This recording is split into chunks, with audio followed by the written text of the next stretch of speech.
So, ang talagang pag-asa nyo na lamang dito, yung agos Yang mula sa agos irigasyon. po, para gumaan po yung tumas po yung balong sa malalayo po sa ilog sana.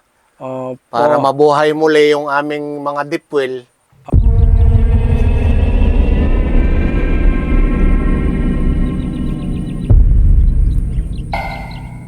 Magandang hapon, kuya. Magandang hapon po. Ano po pangalan ninyo, kuya? Ako po si Dario Fusilero po. Opo. Kuya, yung kinaluluguran po ng bukid ninyo mula rito, gaano kalayo po? Mula rito po ay mga nasa 1 kilometro po yan. Ang layo po ng sakahan po. Ayun. Saka yung mga bomba. Tama po ba, kuya, sa lugar po ninyo doon, 1 kilometro layo, ang mga nagsasaka doon, merong mga deep well. Opo. Puro deep well po doon. Puro deep well. So, nakapagtanim po kayo, no? Nakapagtanim po. Sa ngayon, mga ano na edad po nung pananim ninyo? Mga nasa kwan na po eh. Mga 60 days po ganyan. 60 days na. Opo. So, mga ano pa? Another 60 days pa? O, isang buwan pa mahigit. Mga Isang buwan 45 mahigit na pa. lang po, siguro.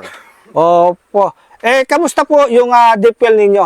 Yung deep well po namin ay drawdown na po. Nasunugan na po ako ng isang makina dahil wala na po lumalabas na tubig, tinamalayan, na overheat po.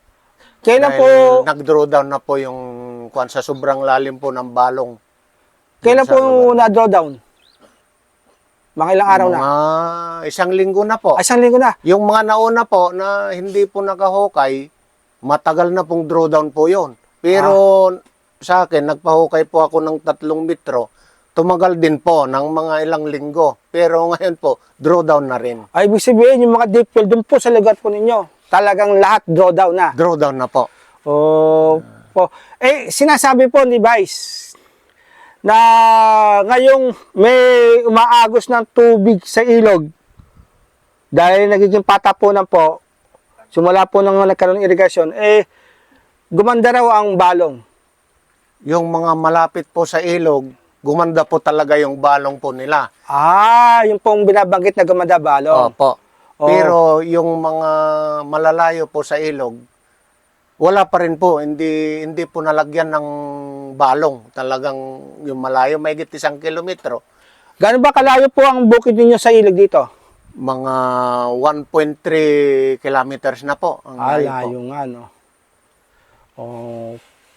So, ang talagang pag-asa nyo na lamang dito, yung agos Yang mula sa agos irigasyon. po, para gumaan po yung tumas po yung balong sa malalayo po sa ilog sana.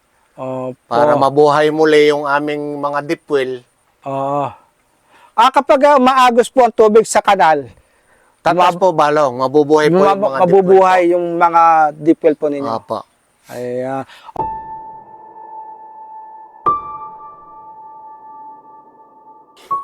yung pong irrigation canal, dadadaluyan po kayo ng nadadaanan po ng irrigation canal yung bukid ninyo. Nadadaanan po ng irrigation canal na meron din paligi na galing sa irrigation canal. Kung may tubig, makakakuha po kami. Hindi po ba dumaan talaga simula nung nagpatubig? Wala po, NIA? wala pa po dumadating dito sa amin. Mula nung natapos po yung ni-repair na saipon po. Wala pa po hanggang ngayon. Hindi pa po dumating dito sa amin.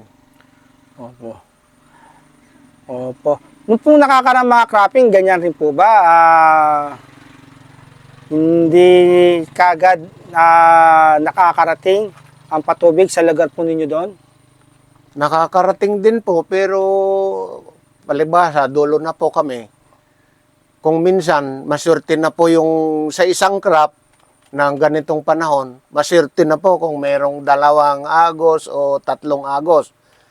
Pero pag hindi na po kailangan ng tubig, dito na po yung tapunan sa amin. Gano'n ba?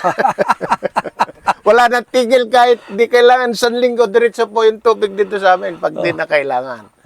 Sige po, makiusap po tayo sa water tender. Kasi water tender, ang nagtitiyak na dadalo yung tubig. At makiusap rin po tayo sa kapwa natin magsaka sa taas.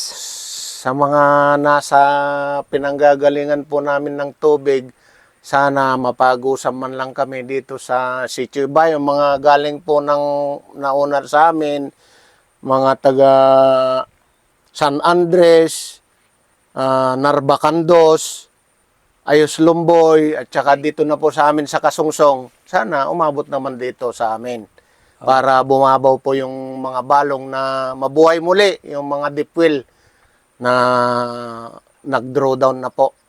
Para may salba ng mga ilang linggo pa, mga 45 days pa siguro ito, yung mga nahuli. Na yung mga una, masurti na po, makakalusot na po sila. Maraming salamat po sa mga Ayan. nakakatulong Maraming salamat sa din, amin kuya. po. Maraming salamat po.